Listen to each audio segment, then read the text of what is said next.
It was like walking into a zoo where all the animals had been given acid and were freaking out like mad. What's up, YouTube?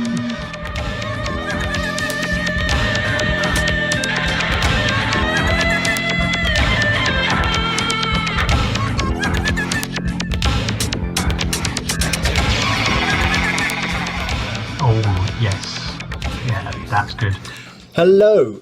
Right, so first video, maybe the first video ever where I haven't said, "What's up, YouTube?" Look, see, my fingers come up automatically because I've done it so many times. So I'm going to branch out here and do something a bit different, and hopefully you've clicked on this. Well, partly maybe because you're one of my subscribers. I've got over 500 now, which is amazing. Thank you all. Or you may have clicked on it because it's got Aspergers in the title.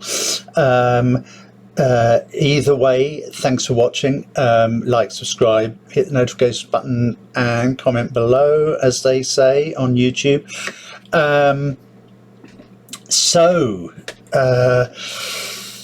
I don't know where to start because I could talk for hours, but I've decided that this first video, I think I'll probably do more of these, and I hope people will watch them. And I'll say that awful thing that everybody says: if it helps one person who's also got Asperger's, then it's all worth it. I'll just say that because you have to say that. But you know, that is a motivation. I would have liked to start a new channel and do a whole sort of Aspie channel, but unfortunately, that's not really. There's not much point doing that because as a YouTuber, you struggle to get views, and if I start a new channel, views and subscribers, importantly, and if I start a new channel, that's great, but that will have no subscribers, and then I'll be starting from naught again. So one day, if obviously I get enough subscribers to start monetizing and the numbers go up, maybe I'll start a separate channel. Right, sorry, just had to get all that out the way. So I've decided to start with going to drama school,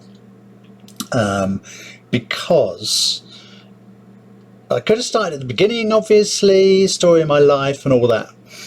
I'm not going to do that. I'm going to start at drama school, which is actually about halfway. I was 28 when I went to drama school. I'm 51 now, so approximately halfway through my life. And what a terrible, terrible experience it was. One of the big issues was I didn't know that I had Asperger's when I went to drama school. That was a big problem. To be completely honest, I don't know that I've got it now. But I think on the balance of all the information I've learned, read and discovered throughout probably the last 10 years mainly, although I have thought about it a little bit before that, I would say it's almost certain that I've got Asperger's. Getting diagnosed takes about 3 years in the beleaguered world of UK healthcare, where funding is shit and things take forever because there aren't enough therapists and time and money put into services. So there's a little bit of fluff floating around. So yeah, I would say I've got Asperger's. It's I've done a few tests and found myself to be about 1 point below the point at which you say you've got autism, and I also did an official test, you know, through a healthcare provider which was only a questionnaire, to be fair. I haven't actually sat and spoken to anyone even. But on the basis of that, I had a phone call and they said, no, you're not autistic. Great. Okay, thanks for that.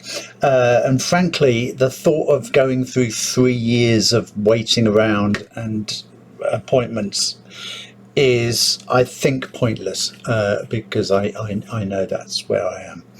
Right, sorry, long preamble. I hope I haven't lost anyone's attention. Drama school, part 2. So, I was 28 and I decided to change my life and go to drama school. Very much encouraged by my better half at the time. And I went for the audition. I got in. I had no training in drama, as in I didn't do A-level, O-level drama. Strangely enough, my route into it was, I used to be a Christian, I'm not now, and I was actually in church drama groups from about the age of 14, and I think that's what got me into acting, and people always said I was good, and I enjoyed it a lot. And I went to some adult sort of classes as well, and they said I was good. So I was like, well, people sound good, might as well go. I went, I auditioned, I got into a drama school. I won't say the name of it, although if you know me, you'll know. Wow, big excitement. So I made it through the audition. I think all of us beat about 100 people to get in. So that's pretty impressive. And you have to do 2 monologues, one Shakespeare, one modern, and you have to sing, usually something from a musical, of course. The audition went well. It was fine. I was nervous, but not terribly so. And I got in. And in 1999, September, I think, end of September, I think, I started the course. The day before the official start of the course, there was a drinks, go for drinks sort of thing. And that I was much more nervous about that than going to the first day of the course and going to the audition. Going for a drink in a pub to me is far more nerve-wracking than going to an audition or a job interview or most other things you can imagine. And that's, I guess, part of my condition, if I can call it that. So I was very nervous. I had given up smoking for about the 5th time, and that evening I started again, I remember, because I thought that'll be a good crutch. I'll smoke and then I'll just be exactly the same as everyone else. Didn't work. So I was really nervous, and I had, I was going on my own to some pub where. So what I imagined was, and you got to remember, I was 28, and what I hadn't appreciated was that about 98% of the other people starting the course with me were 18, so 10 years older. What I imagined was that I'd walk into the pub and it'd just be a quiet pub, and over in the corner there'd be a group of 10 or so people, and I just imagined they'd be about my age and would all stand there and talk about drama and how exciting it was that we were going to drama school, and it would be a pleasant evening of discussion with some other wannabe actors. And what a fucking massive mistake that was. Obviously, in retrospect, I walked into this bloody place and there were what seemed to be about 500 excited 18-year-olds running about, screaming, laughing, drinking. I remember a lot of them had these weird little teeny bopper things. Of course, what I hadn't appreciated, because I'd never actually been to university before as such, I did nurse training, which was different. Still beer, drinking, people leaving home for the first time, but not really at the level of complete insanity. It was like walking into a zoo where all the animals had been given acid and were freaking out like mad.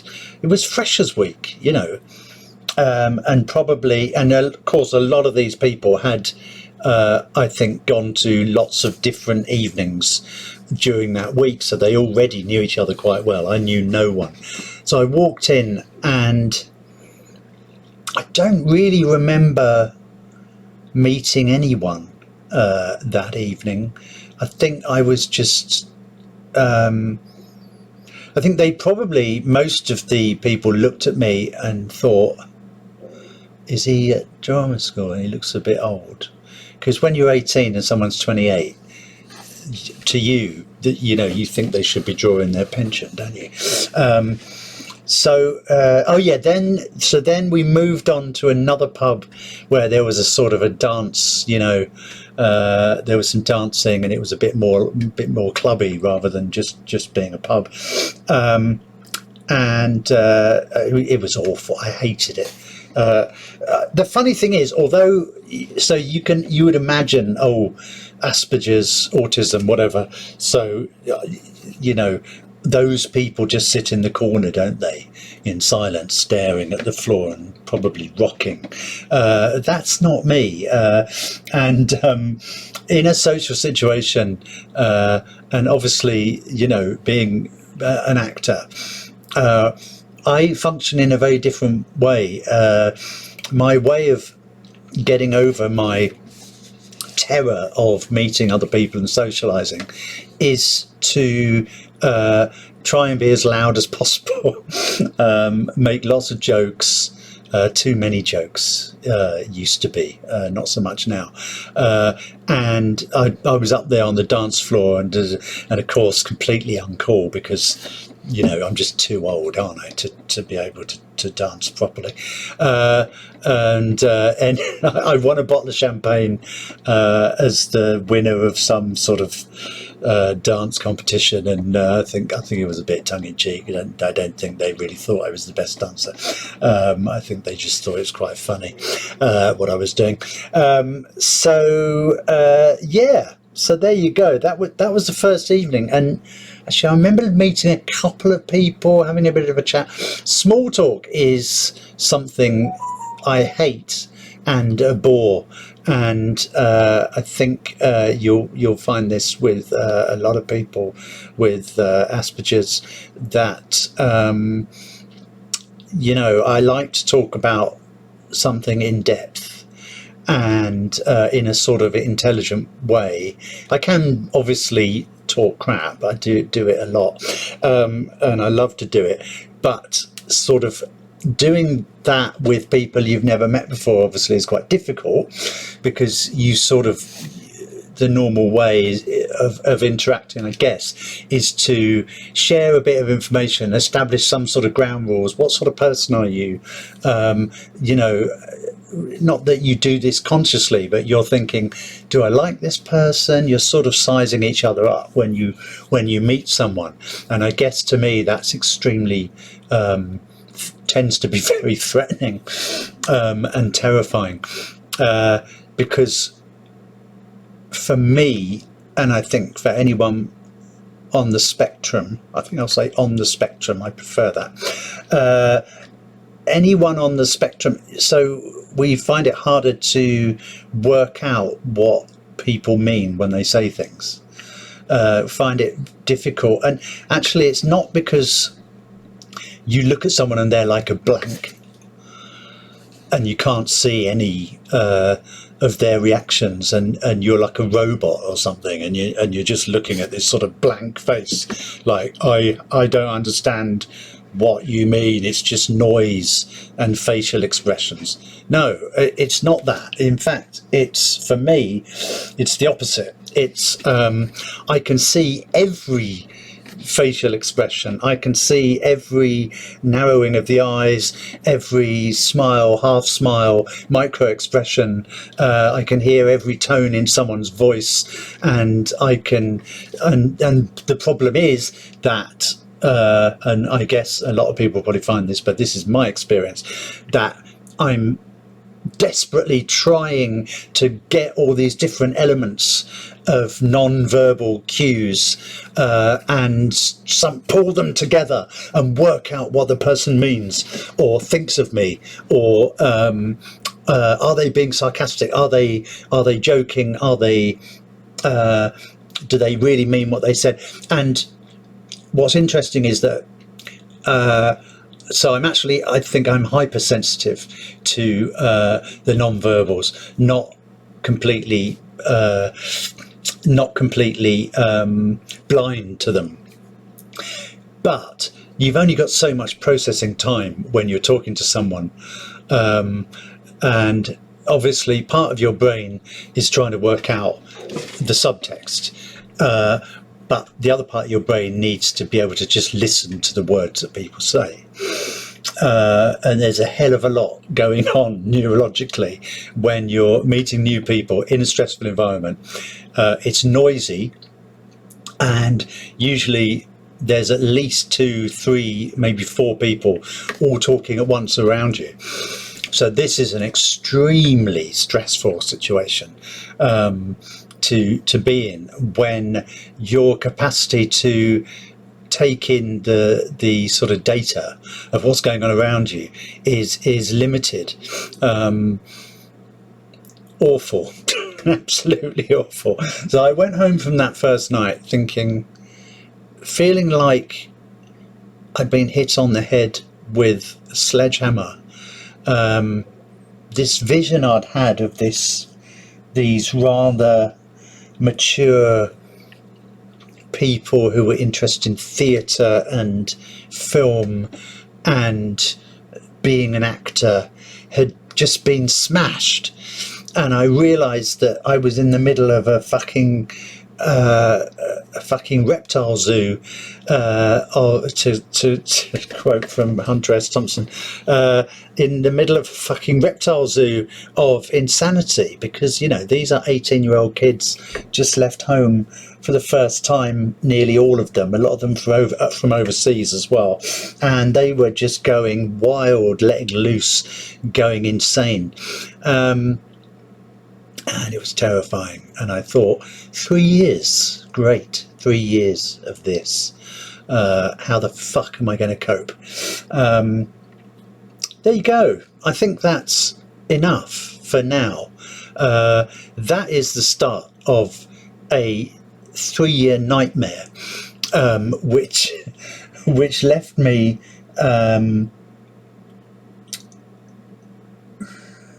very depressed.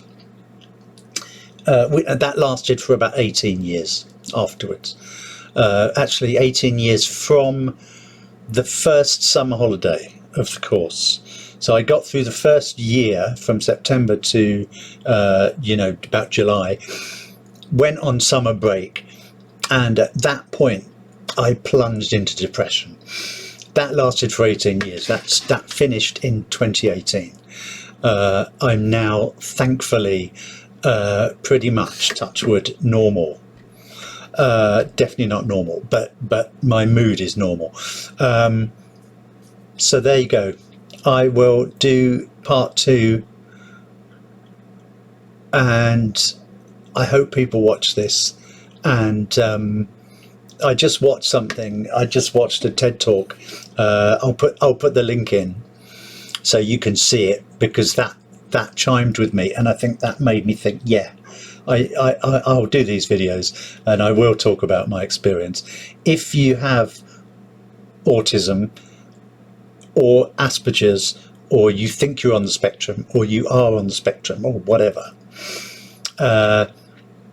hopefully you'll find this helpful, because I've only realised this at the age of approximately 50, or a few years ago maybe. So going through your life not knowing what's wrong, but knowing something is very wrong, is difficult, very difficult. And you know, if I'd known then what I know now, etc., etc., things would have been probably a bit different. Don't know how different. So thanks for watching, and I hope that I get lots of comments, and that there can be some sort of discussion about this, because I mean, just going through drama school, I could probably make a good few videos just talking about that. And obviously going right back, there's a hell of a lot of experiences I've had that will hopefully chime with people and hopefully be helpful. And it's probably helpful for me to talk about it in a rather public domain, but why not? You know, why not? Right, good, thank you, and don't nobody go nowhere, and don't forget to like, subscribe, etc., etc., etc., and I'll see you next time.